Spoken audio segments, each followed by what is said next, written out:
বাংলাদেশ জাতীয় দলের সাবেক অধিনায়ক তামিম ইকবাল দীর্ঘদিন ধরে মাঠের বাইরে আছেন। জাতীয় দলের ড্রেসিং এই ওপেনার আন্তর্জাতিক টি-20 থেকে অবসর নিলেও বাকি দুই ফরম্যাটে এখনও খেলার পথ খোলা রেখেছেন। 2025 সালের জানুয়ারিতে পাকিস্তানে বসবে আইসিসি চ্যাম্পিয়ন্স ট্রফি।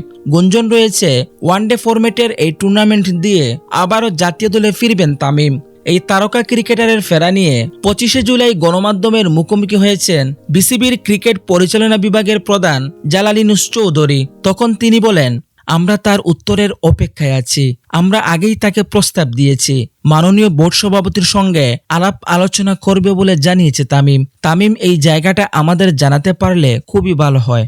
গত বছরের সেপ্টেম্বরে নিউজিল্যান্ডের বিপক্ষে ম্যাচ দিয়ে সবশেষ মাঠে নেমেছিলেন টাইগার এই ওপেনার। এরপর নাটকীয়ভাবে শেষ মুহূর্তে ভারত বিশ্বকাপের দল থেকে ছিটকে পড়েন তামিম। মাস দুয়েক আগে গুঞ্জন শোনা গিয়েছিল চলতি বছরে আর মাঠে ফিরবেন না তিনি, তবে ফিরতে পারেন আগামী বছরে। তামিম কি সত্যি জাতীয় দলে ফিরবেন? আপনার মতামত অবশ্যই কমেন্ট করে জানাতে ভুলবেন না।